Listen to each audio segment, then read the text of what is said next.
All right. Looks like we're live on Facebook now. Hello, everybody, and thank you for joining us. I am here with a few of my friends, colleagues. We're talking to y'all today about Camp Hope. So my name is Taylor Gleitz. I'm a community educator at Denton County Friends of the Family. And I'm going to go ahead and let everyone introduce yourselves in the order that I see you on my screens. So Kirsten, you're up first. Can you let everybody know a little bit about who you are and how you're involved with Camp Hope? Yeah, hi everyone. My name is Dr. Kirsten Cram, and I am the Director of Clinical Services at Denton County Friends of the Family. So I oversee our child and adolescent counseling program, our adult counseling program, child care, and now our Camp Hope program as well. Thank you, Kirsten. Maya, I can see you next. So can you go ahead and introduce yourself? Of course. Hi, everyone. My name is Maya Desi, and I am a children's counselor here at Friends of the Family. I have been involved with camp, gearing up for our camp week in just a couple of weeks. Thank you, Maya. John, go ahead and introduce yourself. It's great to be with you all as well, Taylor. Thanks for kind of the introduction. My name is John Hamilton. I have the privilege and honor of serving as the National Director for Camp Hope America, working with organizations that are on the front lines in communities such as Denton, with individuals such as Maya and Kirsten and others that are a part of their team and organization that have really been on this great journey to help provide hope to kids across the country in the midst of the adversity that they're facing in their lives. So an honor and a privilege to be with you all today. Thank you so much. Now, I want to start by just giving kind of an overview, some background about what is Camp Hope. So John, I'm so happy to have you here today because you've been involved in Camp Hope nationally, and I'd love for you to give us some of that kind of background information. So what is Camp Hope for people who haven't heard of it before? It's a great question.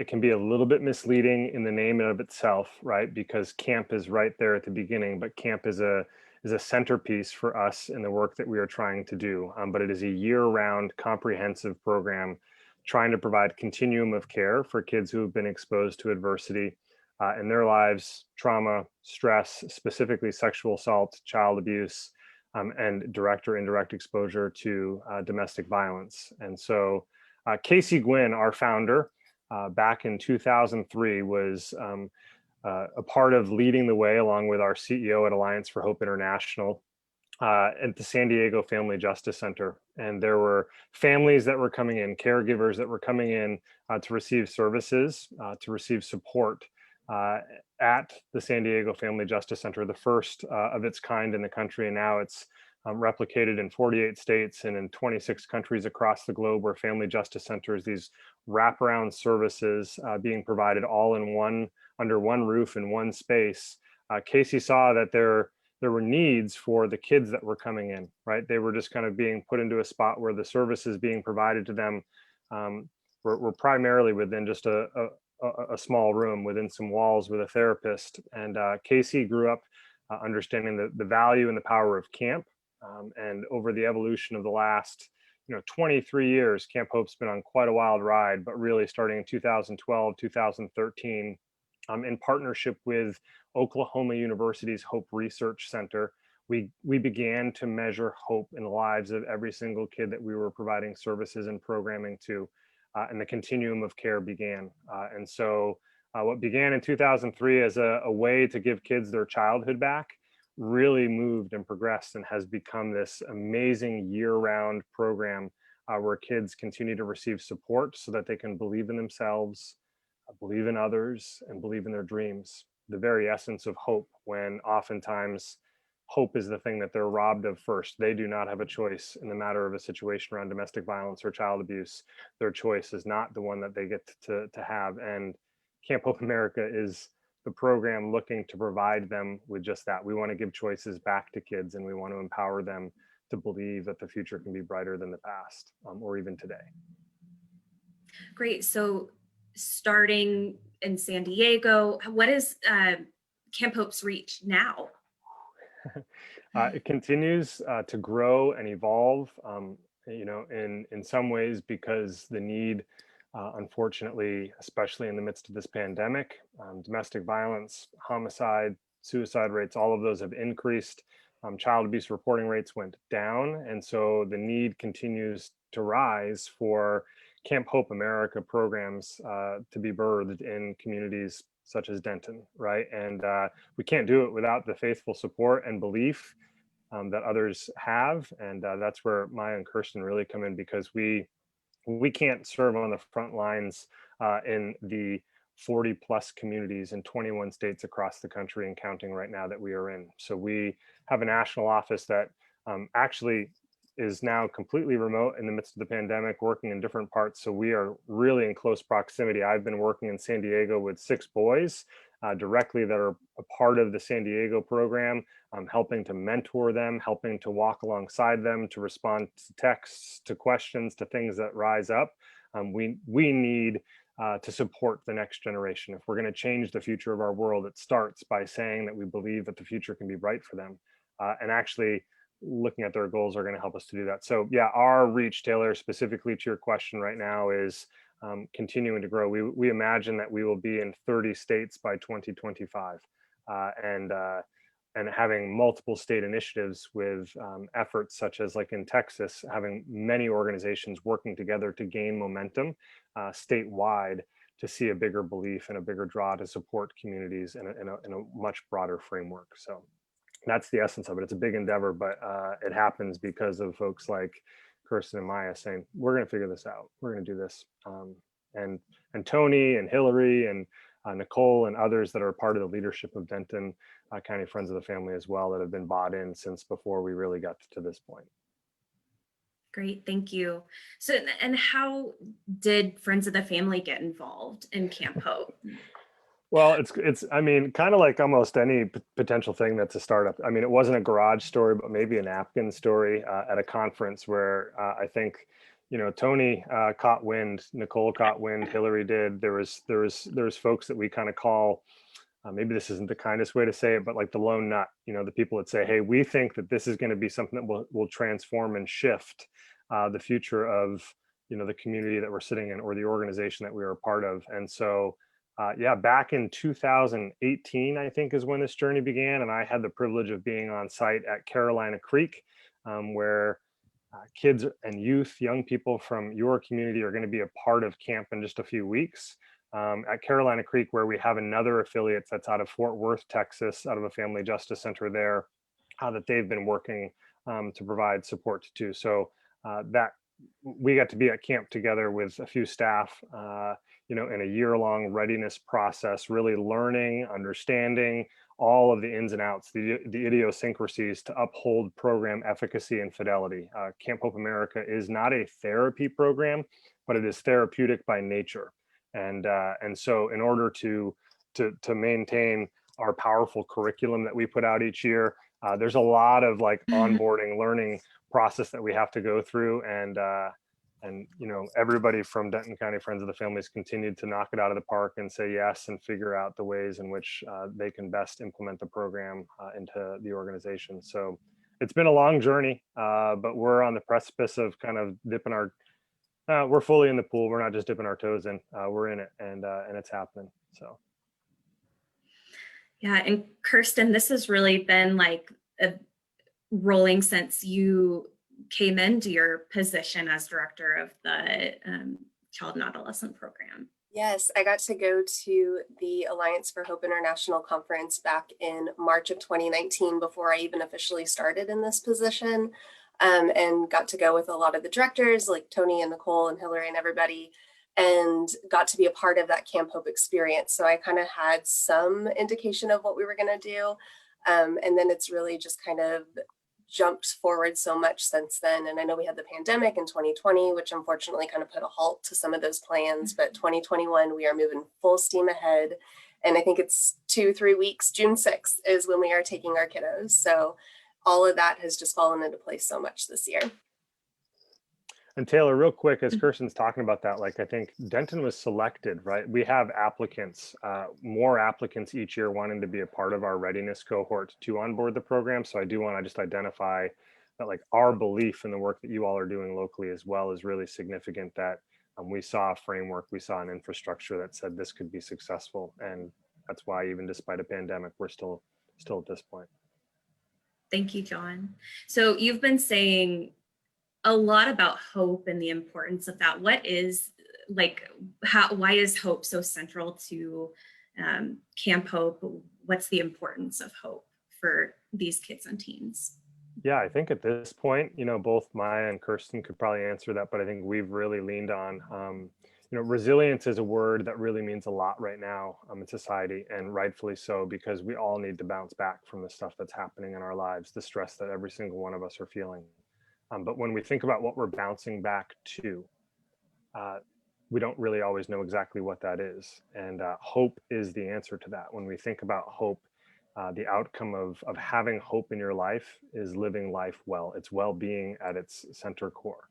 And so we look at hope as, something that honestly, most people don't know. You can measure it scientifically in the lives of other people. So in working with the Hope Research Center, we've been measuring it in every single participant in the program, 30 days before camp, at camp, and then after camp. Different than a typical camp program. The pinnacle and the peak is not the camp experience. The pinnacle and the peak is when the community that's centered on hope and healing is there to provide support. So the scientific definition of hope is that you can believe that the future can be brighter than the past, and you actually have the ability to make that so.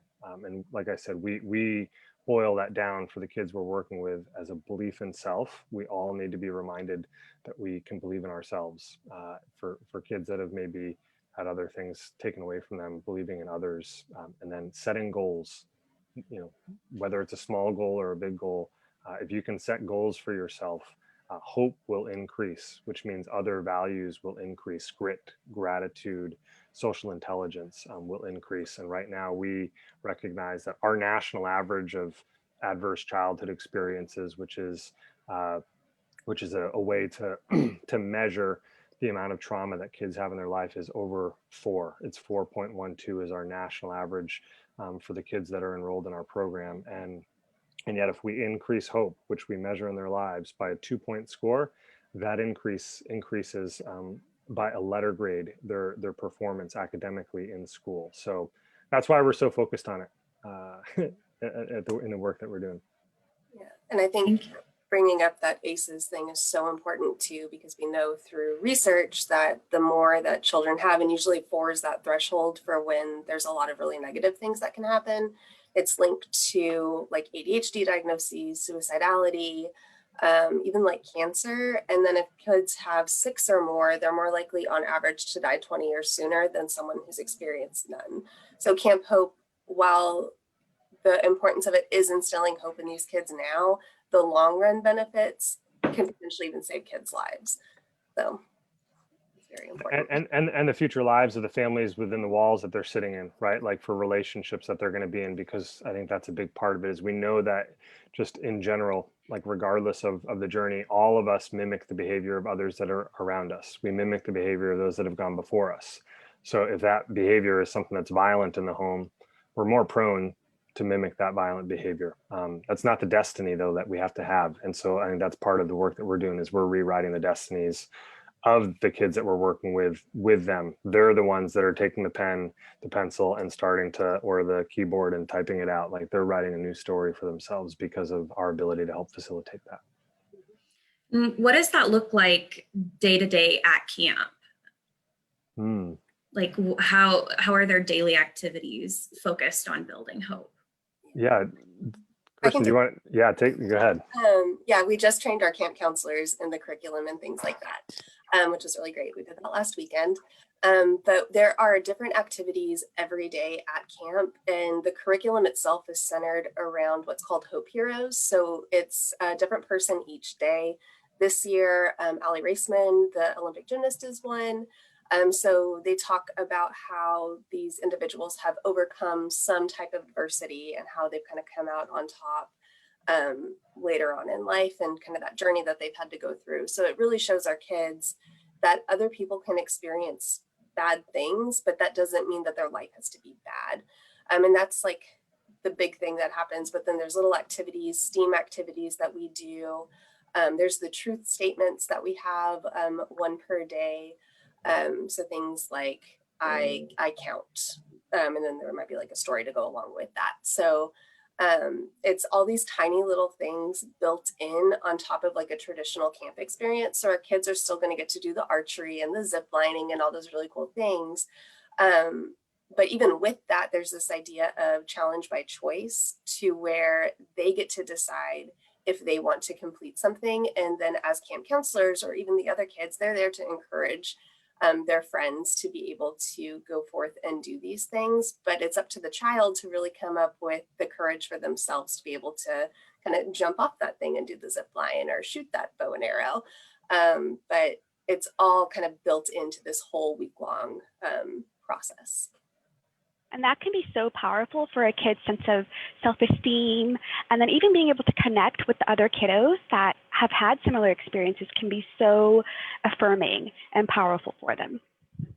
Yeah, there's something to, I think, any circle that we walk in, right? Like there's something special, Maya, right, about not feeling like you're alone.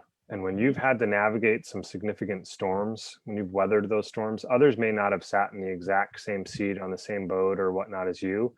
But when you're sitting in a cabin group, processing a story from a hope hero, or being reminded of a truth statement like my voice has power, or I matter and I count, right? Like that I have a hope story. Like when you start to like hear these positive statements that you can hold on to and remember, and you're doing it with other people, then that gives you this belief, right? Like, gosh, I can achieve these things. And when I mean, there's something really cool. We make sure that we call every single child by name, right? When you just hear your name called and people are cheering you on when you're doing an activity, and then you're working through real issues, real challenging conversations that people like Allie Raceman as a hope hero went through, or Kevin Hines, like working through potential areas around sexual assault or suicidality. Like we've got some heavy issues that we know kids are trying, kids are thinking about, right? Young people are thinking about them, but when they do it and they're not alone and there's a support system in place, it's super powerful. So yeah, spot on, Maya. Thank you all. So Camp Hope is a trauma-informed camp. Can y'all tell me what that means? What does it mean to be trauma-informed? I'm going to refer to the doctor on this one. Let her take that. Yeah, so that is just having an understanding of how trauma can present in our kiddos, because sometimes like these children have their flight response is like really stuck in that on position. So they might have certain reactions that you wouldn't necessarily see in a child who hasn't had trauma. So just that understanding of that's where that's coming from. These are not at all bad kids. Like no behavior is bad or anything like that. So it's really important to be able to come from this lens of like understanding that, and then also being aware of the things that I do impact this child. So I don't want to do anything that could potentially trigger a response that would then snowball into something bigger. So all of our camp counselors have been trained, and they've gotten basic domestic violence training and talking about how that impacts children, and even like the brain science behind that, as well as all of the adult staff that are going have had extensive training in that. And we know kind of what we need to do to ensure that every child has a safe and like holistic experience. It's a great answer. And a good question, Taylor. I think something else I would just add to kind of supplement what Kirsten's saying is there's an ability to frame things before you kind of enter into a situation, to help prepare and to help equip whomever it is. I think trauma informed is not something that you just do with kids who have been exposed to adversity. I think it's something that like we're all trying to like understand. Is there a new lens that we can kind of look at others in this world, or look at the world through, that can be a little bit less judgmental, more informed, more empathetic, more compassionate. And that's the essence of it. I mean, trauma informed is there as a great way to understand it, but I think it's just something that's fully embodied in the work that we're doing specifically there. But that's just to build on it. Kirsten's answer is very polished. It's good stuff. One of my favorite quotes, I think it's a Brene Brown quote. I hope I'm not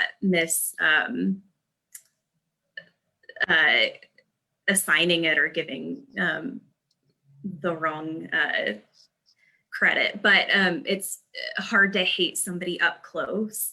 And that is such an important thing, I think, when you're thinking of being trauma informed, is when you see a child who maybe has a behavior that often gets labeled as problematic, when you understand what's going on for them in the context, it's a lot easier to have compassion.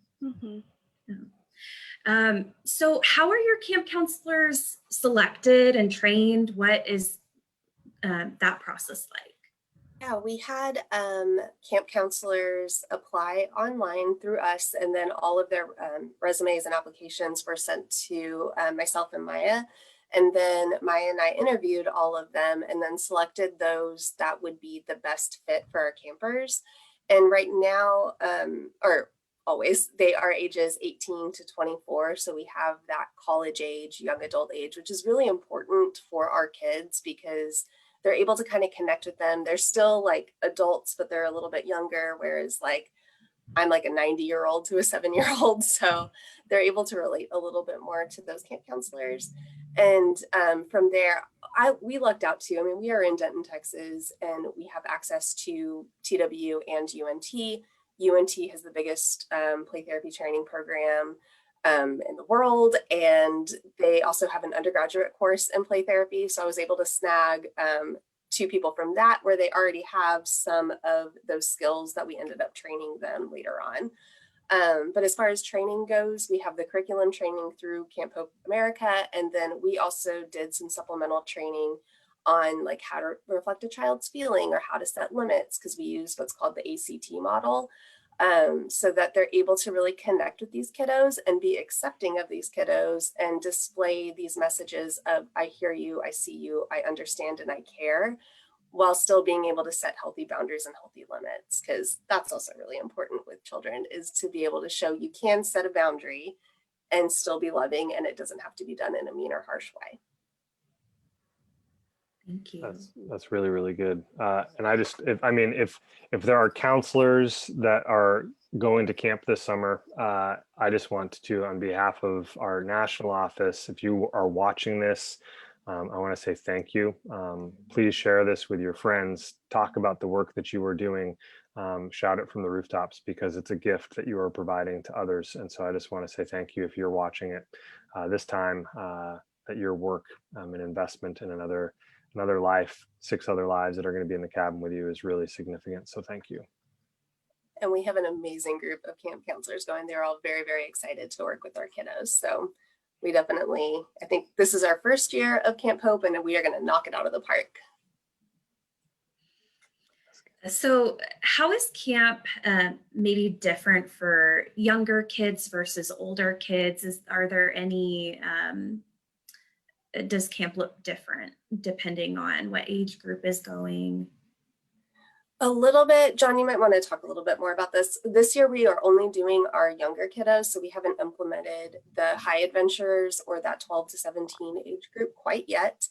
The Hope Heroes, all that's still the same. They just adjust the verbiage for things because they're a little bit higher level developmentally, so they can get a little bit more of that information that's not necessarily appropriate for like a 7 or 8-year-old. Yeah, I think something that's really key, right, when we start to talk about the science of hope is you've got to see the path forward. You've got to be able to look forward and say, okay, there's things that I can look forward to in life, right? Like, I mean, some of us may look forward to certain holidays or certain traditional events that happen each year, or family gatherings, or gatherings with friends, or sporting events, or whatever it may be. But we are looking forward to those opportunities. We want to continue to, in the programming for kids that are 7 to 17, and really continue that involvement beyond. Like, we are investing in the lives of these kids, believing that they're going to invest back into the community that helped to shape them. And so the progress both at camp and even in the year-round pathways component to the program is that there's things to look forward to, right? So in the year-round, I mean, it may be college interests groups. It may be, if they're really into art, there's affinity groups for art therapy or STEAM, or there may be adventure-based activities that kids can do year-round, or certain traditions that the community is forming. And the same thing at camp. There's a classic camp experience, and then there's more of a high adventure camp experience. And then we're even in the midst of developing right now a summit leader in training track for those kids that really want to become the next group of counselors or the next group of mentors investing in others' lives. So there is a path that we need to be able to look forward to, and a big part of Hope is looking forward to those pieces. So when the campers go this summer, they're going to have certain things that they will definitely get to do, but then there might be some other things that they don't get to do, that they're like, oh, when I get older, I'm going to be able to go on that, I'm going to do that element, or I'm going to go on that adventure, or I get to do that activity. That's when it's like, oh, now they want to be back. They want to participate and be engaged and involved. That's great. So camp doesn't just end when they go back home. So for Friends of the Family, for what we're doing, how do you have any plans for how camp is going to extend into the next year? Yes, we've been kind of dabbling a little bit into that since August. We have a few Pathways programs that we have already started. They were virtual. Hopefully very soon we can start doing all in-person events, but I actually had a Camp Hope intern this past semester, and she helped plan out the next full year of activities. So STEAM-based activities, some places that we can go like museums. There's the Denton Children's Museum. So lots of different ways that we can start to implement this. What we really want to start focusing on too after camp is that mentorship piece. So having people in the community who want to come and help out with Pathways and connect with these kids and serve as a mentor to them, because we really want it to be a community-based thing, not just an agency-based thing. That's really, go ahead, Maya. No, I was just going to add, it's so powerful for a child to know that they have a community supporting them and behind them as well. So that mentorship component year round can be huge, to let a child know that someone out there cares about me and wants me to have a brighter future. I remember how powerful the relationships, like if you went to camp, if you can think back on your fond memories of camp from your childhood and the friendships that you made, and a lot of the times you didn't get to see those people again. So I imagine that would be huge to have those continued relationships. Yeah, it is huge, because like, you want to know, as Maya's talking about, that community is there, right? And so that's what I think Kirsten's highlighting. Like, folks, if you're listening, like, you've got to participate. And I think something that is really beautiful in that participation for us, that we see over and over and over again with affiliates around the country, is that when people come alongside to mentor a group of kids, to be involved in their lives, you are helping to provide opportunities that kids might not otherwise experience, right? Within their current, kind of family unit support system, they may not get to do some of these things. But the beauty is, if you're a mentor and you're coming into that as well, you're getting to do things with others that you wouldn't be able to do otherwise. So it's like a win-win on both sides. Like, that's when there's an investment in that regard. It's such a gift. So I think that's just the cool piece, is that you all are forming a community, that it's not just your agency, that it's a community-wide endeavor. And if people say yes, I think they're going to have experiences they wouldn't otherwise have, the same as your kiddos.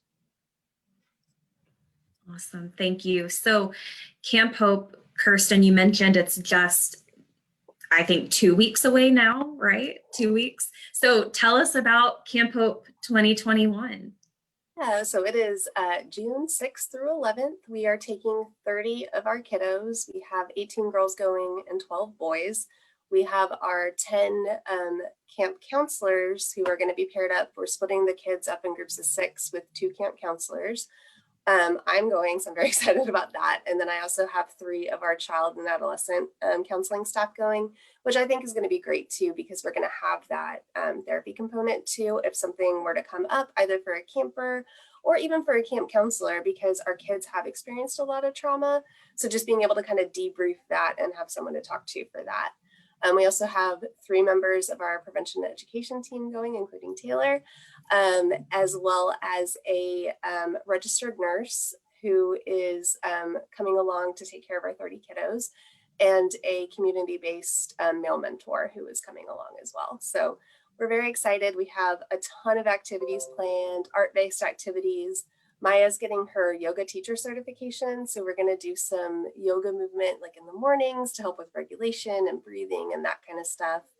And then just a ton of activities jam-packed for the rest of the day, like water stuff, like I said, archery, ziplining, all that. So we are very, very excited, and our kiddos are extremely excited about this. I know a lot of them are currently in our services, so we see them weekly, and every week they are asking something about camp. My office is full of boxes right now, so like my personal clients that are going are like, oh, what's this? And then do we get to take this? So everyone's just very excited. So what are the different roles? You mentioned there are camp counselors, but then there are also support staff from Friends of the Family, like your child and adolescent counselors, and then myself and 2 of my coworkers. Can you explain a bit, like what are the roles of all of those people involved? Yeah, so our camp counselors are the ones that are really going to be with the kiddos most of the time, as far as like leading that curriculum, which is why we have that training with them. And then the rest of us who are going are serving as support staff. So if they need anything, we're kind of there to help facilitate that, while also getting those relationships with those kids too. But we're kind of serving a little bit more as like floaters. Also, it's about being a hope giver, where we are able to instill this power of hope into the kiddos' lives as well. And so that's this huge component about Camp Hope, is the science of hope and being able to provide that for the children as well that are attending. That's awesome. So what has the planning process been like? How did you, go ahead. Yeah, no, that's been a year-long thing. Mhm. I know we get our curriculum from Camp Hope America. So from there, we're able to create like the booklets. I know John was holding up the one that we're using this year, the Developing Dreams curriculum. Maya has it too. So we have that for each of the kiddos and the adult staff that's going. We also had to come up with STEAM-based activities that we're going to individually do. So Maya and I were able to plan some like science-based ones, as well as some art-based ones that we're doing. And then just ensuring that we have all the kids, that they've been screened in, that we have the pre-assessments done. And there's just a lot of paperwork and things like that, consents, and that we have to get. But it's definitely been a process, but we have all of our campers ready to go. We have all of our camp counselors trained and ready to go. And then we also have had a lot of community support as far as like donations for like things like sleeping bags and stuff like that, because this camp experience is free to our clients. So it's community funded and grant funded, things like that. But we don't want to put any burden on our campers or their families to be able to have to get supplies and things like that for this. So if they need it, we are able to get it. You mentioned it's a smaller group for this first year. How did you select the lucky campers? Yes, so we wanted to make sure that we had a relationship with the campers to help us determine if they were camp ready. So the campers that are going have been through our children's counseling program, or their parents have been in services, and we know the kiddos. And you mentioned that this is free for them, and mentioned some about donations, but how is Camp Hope funded? Like, how is it possible for it to be free? So we were able to get a grant through Verizon, through Camp Hope America. So they paid for the curriculum as well as my conference registration. So Maya and I got to go to the Camp Hope conference. That was, I think, like a month ago, 2 months ago. Time is blending into one another. But there we were able to kind of get some more things that we were able to do for camp. And then it's very heavily donation based. So if you're listening and you would like to help out with these kids, You can help us get supplies. We have an Amazon wish list out there. And we also have a donation page on our website. So it costs about $250 per child through our partner camp, Carolina Creek, to send a child to camp. Awesome. I think that's another big piece of it, Taylor, is that in order for our program to be successful, there need to be organizations that are able to do the work that Kirsten's talking about, to have the community support, to have local foundations that say, yes, we believe that when we're talking about a world that seems to be permeating with more and more violence, and it feels like there's more and more darkness at times, there needs to be organizations holding up the light in the midst of their community saying, we can do this. We believe that we will find a way to make sure that these resources, this experience ongoing, not just for camp, right? Like the need for support for you all as from a funding standpoint will come in, with the ongoing activities and services. So continue to believe in this work, folks and friends. You've got an amazing organization that's doing some great work to kind of get this off and running. And I believe that it'll continue to gain more and more momentum. So it's powerful when a kid goes, wait, like a caregiver, former survivor, like adult survivor, victim, like, no, you don't need to do anything. We've got it. We've got you covered. We will provide this for you is really a pretty special deal. So camp was canceled last year because of COVID, pushed back to this year. What are your COVID safety protocols going into camp this year? Maya, you want to take that one? Yeah, absolutely. So we will be having a registered nurse, and we will be having health screenings before the children even board the bus. And so even on a daily basis with Carolina Creek, we've partnered with them, and there will be temperature screenings. We also are engaging in some really helpful ideas from Camp Hope that they shared with non-pharmaceutical interventions. So with that, it would be maintaining social distancing, maintaining hand washing. We will be wearing masks as well to help not spread this respiratory COVID-19 disease. And then in addition, a lot of our activities will be focused on maintaining the small groups. So with the cabin groups, they'll be with the small cabin group for the majority of activities as well. That's great. We don't want anyone to get sick at camp or have camp not be able to feel like a safe place for them. And I do want to point out also that our partner camp, they did have camp running last summer. It wasn't as much as they normally do, but they were still able to get a lot of their kiddos out there, and they had 0 COVID cases all last summer. So the health things that they have put in place clearly work, which is great. So I think we're in a better spot going in this summer with most of our adult staff being vaccinated or fully vaccinated too. So we're doing all that we can to protect the kids that we're taking. Yeah, I think there's a lot of work that's been done, Taylor, as Kirsten's kind of sharing there, that like Carolina Creek was able to put the work in. There's extra hoops to jump through and some extra things that need to be put in place to do the work in order to be able to provide the experience. And I think that we all know a bit more now. It doesn't mean that we just let go of any concern, right? Because I think when we talk about, trauma informed your question earlier, safety matters, and that's mental safety, right? Emotional safety, social safety, physical safety. And I think that that's something that's really cool, is that we're trying to uphold that in the ways in which we move forward, so that, that doesn't have to be a concern for anybody, regardless of what they may or may not feel about it, that we're going to still just try and make sure that what has proven to be successful is what we will put the work in to do to uphold. And so it's really cool, Maya and Kirsten, to hear just like the level of, knowledge that you have at this point in time, because you've put in the work to make sure that you've got that with your partner camp and that they're doing the work to ensure that safety. So it's great. And I'd love to hear, what are you looking forward to most about camp, or what's your favorite part about camp every year? Or if you haven't gotten to go, what are you looking forward to the most? I think for me, just to see like the looks on the kids' faces when they're able to conquer the things that they want to conquer and just making those relationships with one another. I know, like I said before, our kids are so excited to go. And we do have some who are a little nervous about being away from their parents for that long of a time. But I think just being able to see that relational component, because I mean, at the end of the day, too, like I'm a play therapist, I'm a counselor. Relationship is so important and it is the foundation of healing. So be able to see that at camp, I think it's just going to be so great. Because as of right now, like we are able to meet with these kids, maybe like because of COVID, we shortened our therapy session. So they're like 30, 45 minutes that we only do once a week.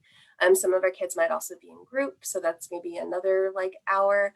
But with this camp, we're able to provide them with a week-long experience and then monthly activities after that. So I think we're just going to be able to see the benefits that our kids were already experiencing at like an exponential growth. And I'm very excited about that. And I'm really looking forward to seeing the kiddos experience camp from day one to end of camp, just seeing the changes they can make in a small amount of time. This is going to be a wonderful opportunity to give kiddos their childhood back. And that is huge. I think it's such a gift to be able to provide that for kids. So I am most looking forward to the entire experience, honestly, just being able to do this for them as well. Am I allowed to answer this one too, Taylor? Yeah, So of course. I have the privilege. I'll get to kind of be in, I think, 7 or 8 different states this summer where camps are happening and going on. And something that I look forward to over and over and over again is when kids start to recognize that the goals that they've been able to accomplish while at camp, the things that they've been able to overcome, will translate to life after camp. So there's this moment, as camp is wrapping up, that typically there's kind of like this almost like letdown.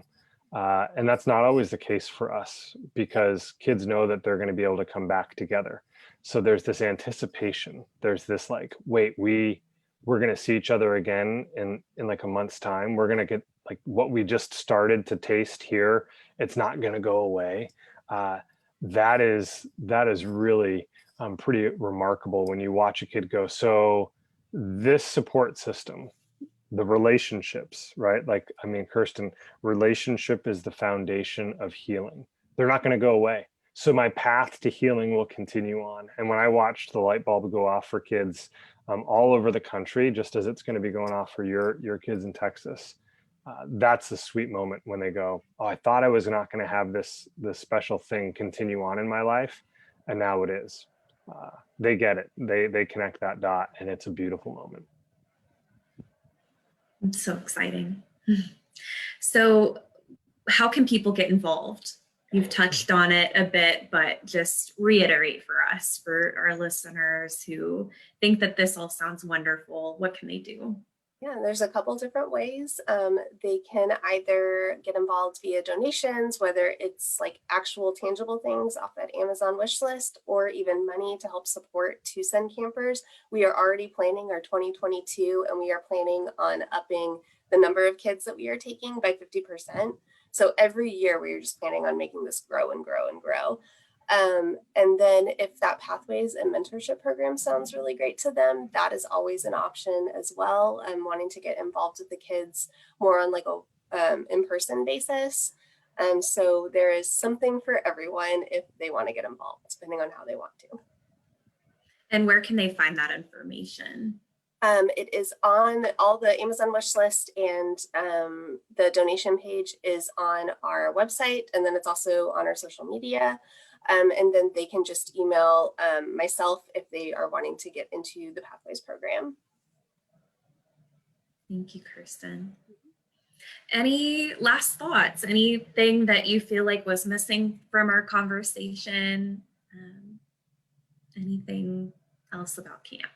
We're just really excited to go and to have our kids experience this. Like you said, 2 weeks. So we are right around that corner. We're finishing up those final like packing things and different things like that. More donations are coming in, getting binders ready for everybody. So it's coming, and I can't wait to share the outcome of our camp with everybody.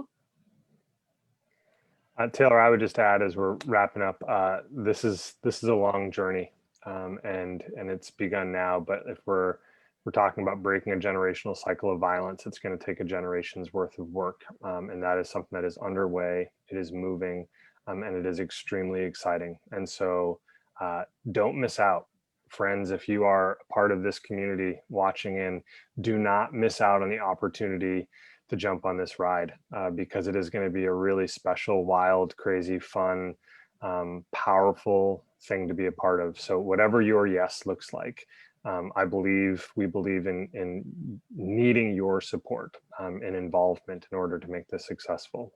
So be a friend to a child, be a hope giver, as Maya called out, be a hope giver. Looks like we had a question in the chat. Will there be a videographer at camp to document the experience? So because our kiddos are our personal counseling clients, we are not doing any sort of video of the kids. We just made that decision as an agency. You will be able to see the camp counselors and I guess us doing some things, but for that confidentiality purpose, we're not going to record any of our kiddos. It can be a huge safety risk, right? Because a lot of our clients have serious safety concerns if people knew where they were, what they were up to. And so, yeah, that's an important, confidentiality is very important. It's a great question, though, that people want to see it. You can go to camphopeamerica.org, and we do have a media page where you can see some of the videos of other camps in action. That would be a great spot to go if you're wanting to see some of those experiences in place. But yeah, for precautionary measures, you've got to make some wise decisions along the way, and that's for the safety and well-being of kids and caregivers and survivors. So yeah, great question, though. Yeah. All right. Thank you all for being willing to be here and talk with us about Camp Hope. I think that it was exciting for me. I can't wait to go. And so I hope it was exciting for other people to hear about Camp Hope. And we'll look at giving everybody an update when we get back through our social media channels and let everybody know how it went. Thank you all for the work you're doing. Thanks, Taylor, for the questions. Great to be with you all. Thank you so much. Thank you all. Thank you.